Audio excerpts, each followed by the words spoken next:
പടത്തിന്റെ ഓപ്പണിംഗ് സീനിൽ തന്നെ കാക്കാഷിക്ക് എങ്ങനെയാണ് ആ ഒരു ശരീരം കണ്ണ് അത് കിട്ടിയത്, പിന്നീട് ആളുടെ ലൈഫ് അതെങ്ങനെയാണ് മാറി മറിഞ്ഞത് എന്നൊക്കെയാണ്. എപ്പിസോഡിന്റെ തുടക്കത്തില് ഇപ്പൊ ഏതോ ഒരുത്തൻ ഓടിപ്പിടച്ച് വരുന്നുണ്ട്. അത് ഒബീട്ടോ ഉച്ചയാണ്. അവൻ ഓടി വന്ന് ഇപ്പൊ തെറിച്ച് താഴെ വീഴും. വീണ് കിടന്ന അവൻ ഇപ്പൊ ചാടി എഴുന്നേറ്റ് ചോദിക്കും, ഞാൻ കുറച്ച് നേരത്തെ എത്തിപ്പോയോ? അതിന് കുഞ്ഞി കാക്കാഷി പറയും, നിനക്ക് വേണ്ടി ഞങ്ങൾ എത്ര നേരം കാത്തിരിക്കണം? അതിന് ഒബീട്ടോ പറയും, ഞാൻ വരുന്ന വഴിക്ക് ഒരു വയസ്സായ സ്ത്രീയെ ഹെൽപ്പ് ചെയ്തു, അതുകൊണ്ടാണ് ഞാൻ കുറച്ച് ലേറ്റ് ആയത്. അതിന് ഫോർത്ത് ഒക്കാക പറയും, സാരമില്ല, ഇത്തവണ നീ അവനോട് ക്ഷമിക്ക്. അപ്പോ ഒബീട്ടോ ഇപ്പൊ ഒരു തുള്ളി മരുന്നെടുത്ത് അവന്റെ കണ്ണിലൊഴിക്കും. അവന്റെ കണ്ണിന് ചെറിയൊരു കുഴപ്പമുണ്ട്, അതുകൊണ്ട് എപ്പോഴും അതിൽ മെഡിസിൻ ഒഴിച്ചുകൊണ്ടേയിരിക്കണം. അങ്ങനെ വഴക്കുകൂടി ഇടികൂടി അവരിപ്പോ പുതിയൊരു മിഷന് വേണ്ടി പോയിക്കൊണ്ടിരിക്കുകയാണ്. അപ്പൊ തേർഡ് ഹോക്കാക പറയും, ഇന്ന് നമ്മള് രണ്ട് ഗ്രൂപ്പായിട്ട് പിരിയാണ്. കാരണം കാക്കാഷി അവനിപ്പോ ഒരു ചൊനിയനായിരിക്കുകയാണ്. അപ്പൊ തേർഡ് ഹോക്കാകെ ഒരു ഗിഫ്റ്റ് എടുത്ത് ഇപ്പൊ കാക്കാഷിയുടെ കയ്യിൽ കൊടുക്കും. ഇത് ഞാൻ നിനക്ക് തരുന്ന ഗിഫ്റ്റ് ആണ്. ഇനി നിങ്ങൾ 3 പേരും ഒരു ടീമായിരിക്കും. ഇനി മുതല് ഞാൻ ഒറ്റയ്ക്കായിരിക്കും എന്റെ മിഷൻസ് ചെയ്യാന്ന് പറഞ്ഞ് ആള് പതിയെ മുൻപോട്ട് നടക്കുമ്പോ അപ്പൊ അടുത്തതായിട്ട് റിന്ന് അവളൊരു മെഡിക്കൽ കിറ്റ് എടുത്ത് ഇപ്പൊ കാക്കാഷിക്ക് ഗിഫ്റ്റ് കൊടുക്കും. അവസാനമായിട്ട് ഇപ്പൊ കാക്കാഷി അവൻ ഒബൂട്ടോടെ മുൻപിൽ കൈ നീട്ടും. അതിന് ഒബൂട്ടോ അവൻ മുഖം തിരിച്ചു പറയും, എന്റെ കയ്യിലൊന്നുമില്ല, ഞാൻ എന്തായാലും നിനക്ക് ഗിഫ്റ്റ് ഒന്നും തരാൻ പോകുന്നില്ല എന്ന് പറഞ്ഞ് അവനിപ്പോ തിരിഞ്ഞു നിൽക്കും. ഞാൻ ഉച്ചിഹ ക്ലാനിലുള്ളവനാണ്, എന്റെ ശരീരം കണ്ണ് അതെപ്പോ വേണമെങ്കിലും പുറത്തു വരാം. നീ ചൊനിയനായ ജാടയൊന്നും എന്റെ അടുത്ത് കാണിക്കണ്ടെന്ന് പറയുമ്പോ അതിന് തേർഡ് ഒക്കാകെ ആ ഫൈറ്റിൽ ഇടപെട്ട് അത് സോൾവ് ചെയ്ത് അവരുടെ പുതിയ മിഷനെ കുറിച്ച് ഒരു മാപ്പ് കാണിച്ച് അവരുടെ പുതിയ മിഷനെ കുറിച്ച് ഇപ്പൊ എക്സ്പ്ലെയിൻ ചെയ്തു കൊടുക്കും. ഒക്കാകെ ഇപ്പൊ ആ മാപ്പ് നോക്കി പറയും, ഇതാണ് ആ ഒരു വില്ലന്മാര് വരുന്ന ബ്രിഡ്ജിലേക്കുള്ള വഴി. അവരവിടെ എത്തും മുൻപേ അവിടേക്ക് നമ്മളെത്തി ആ ബ്രിഡ്ജ് തകർക്കുകയാണെങ്കിൽ അവർക്കൊരിക്കലും നമ്മൾ പ്രതീക്ഷിച്ചതുപോലെ വില്ലേജിലേക്ക് വരാനായിട്ട് കഴിയില്ല. നിങ്ങൾ 3 പേരും ചേർന്ന് വേണം ആ ഒരു ബ്രിഡ്ജ് അത് തകർക്കാൻ. അത് തകർത്തു കഴിഞ്ഞാൽ നമ്മൾ ഈ മിഷന്റെ ആദ്യത്തെ പാർട്ട് അത് കംപ്ലീറ്റ് ചെയ്തു.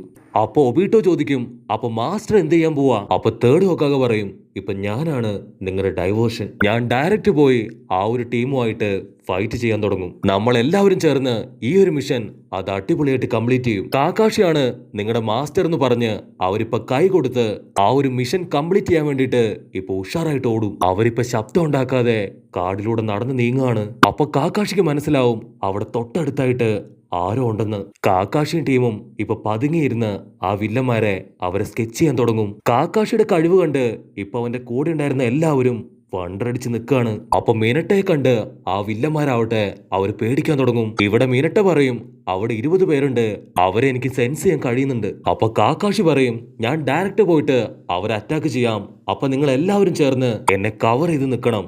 അതിന് മിനട്ട പറയും, എന്നെ കൊണ്ട് പറ്റില്ല, ഞാൻ ആരെയും കവർ ചെയ്യാനൊന്നും പോകുന്നില്ല, ഞാൻ എന്റേതായ സ്റ്റൈലില് ഇപ്പൊ ഫൈറ്റ് ചെയ്യും. അതിന് കാക്കാഷി പറയും, ഞാനാണ് ഇപ്പൊ നിങ്ങളുടെ നേതാവ്, എന്റെ കയ്യിൽ ഒരു പുതിയ ജിപ്സും ഉണ്ട്, അത് ഞാൻ ഉപയോഗിക്കാൻ പോവാണെന്ന് പറഞ്ഞ് അവൻ ചിത്തോരി പവർ അത് ഉപയോഗിക്കാനായിട്ട് തുടങ്ങും. കാക്കാഷി ചാടി വീണ് ഇപ്പൊ അടിക്കാനായിട്ട് തുടങ്ങും.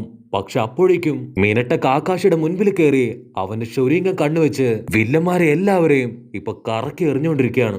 അപ്പൊ ഒരു വില്ലൻ ചാടി വീണ് ഇപ്പൊ കാക്കാഷിയെ വെട്ടാൻ നോക്കും. അത് കണ്ട മിനട്ട ആ ഒരു വില്ലനെ തട്ടിത്തെറിപ്പിച്ച് ഇപ്പൊ കാക്കാഷി സേവ് ചെയ്യും. പക്ഷെ അപ്പോഴേക്കും കാക്കാഷിയുടെ കയ്യില് ഇപ്പൊ ഒരു വെട്ട് വീഴും. അപ്പൊ വില്ലന്മാര് പരസ്പരം പറയും, കാക്കാഷി അവൻ വലിയ കുഴപ്പമില്ല, പക്ഷെ ആ മിനട്ട അവനാണ് ഇപ്പൊ നമ്മുടെ തലവേദന. അപ്പൊ തേർഡ് ഒക്കാകെ മിനട്ട അവൻ ചാടി വീണ് അവന്റെ കത്തി ഉപയോഗിച്ച് വില്ലനെ മടക്കി ലോക്ക് ചെയ്ത് അവന്റെ കഴുത്തിൽ കത്തി വെക്കും. വില്ലൻ പേടിച്ചു വിറച്ച് ഇപ്പൊ തിരിഞ്ഞു നോക്കും. അവൻ ഷോക്കായിട്ട് പറയും, നീയല്ലേ ലീഫ് വില്ലേജിലെ ആ ഒരു ഫ്ലാഷ്, നിന്നെയാണ് ഞങ്ങൾ ഏറ്റവും കൂടുതൽ പേടിക്കുന്നതെന്ന് പറഞ്ഞ് അവന്റെ മുട്ടിടിക്കാൻ തുടങ്ങും. മിനട്ട ഉടനെ അവന്റെ കത്തി ഉപയോഗിച്ച് ഇപ്പൊ അവനെ വെട്ടിയെറിയും. കാക്കാഷിക്ക് ഓൾറെഡി ഇപ്പൊ ഒരു വെട്ട് കൊണ്ടതുകൊണ്ട് തന്നെ മിനട്ട ഹൊക്കാക പറയും, തൽക്കാലം ഇന്നത്തെ ഫൈറ്റ് അത് ഇവിടെ നിർത്താം. കാക്കാഷി ഓക്കെ ആയതിനു ശേഷം നമുക്ക് ഈ മിഷൻ അത് കംപ്ലീറ്റ് ചെയ്യാം. അത് കേട്ട് ഒബൂട്ടോയ്ക്ക് കലിപ്പ് കയറി, ഇവനാണ് എല്ലാം കുളമാക്കിയത്.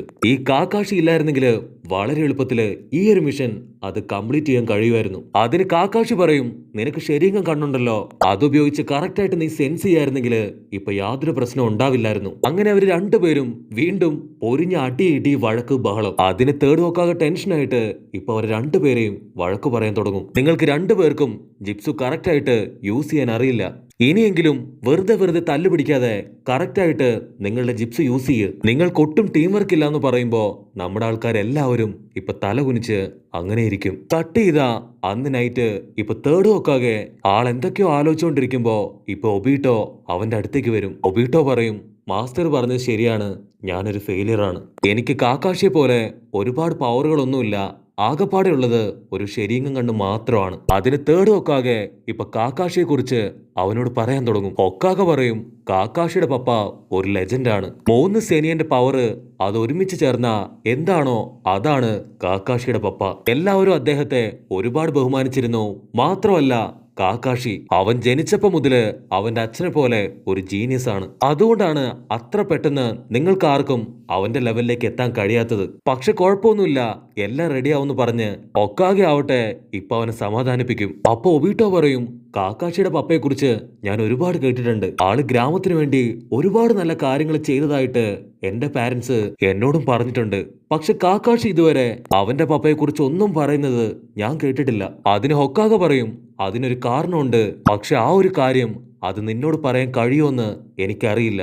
എന്തായാലും നീ ഇപ്പോ കാക്കാഷിയുടെ ടീമാണ്, അതുകൊണ്ട് തന്നെ ഞാനത് നിന്നോട് പറയാം. കാക്കാഷിയുടെ പപ്പ അദ്ദേഹം യഥാർത്ഥത്തില് സൂയിസൈഡ് ചെയ്യായിരുന്നു. അതിനവൻ ഷോക്കായിട്ട്, എന്ത് സൂയിസൈഡ് ചെയ്തെന്നോ? അതിന് ഹൊക്കാക പറയും, അതെ, 5 വർഷങ്ങൾക്ക് മുൻപ് അവരൊരു വലിയ മിഷൻ അത് ഏറ്റെടുത്തു. പക്ഷെ ബൈ മിസ്റ്റേക്കില് അവരെല്ലാവരും ശത്രുക്കളുടെ കയ്യിലകപ്പെട്ടു.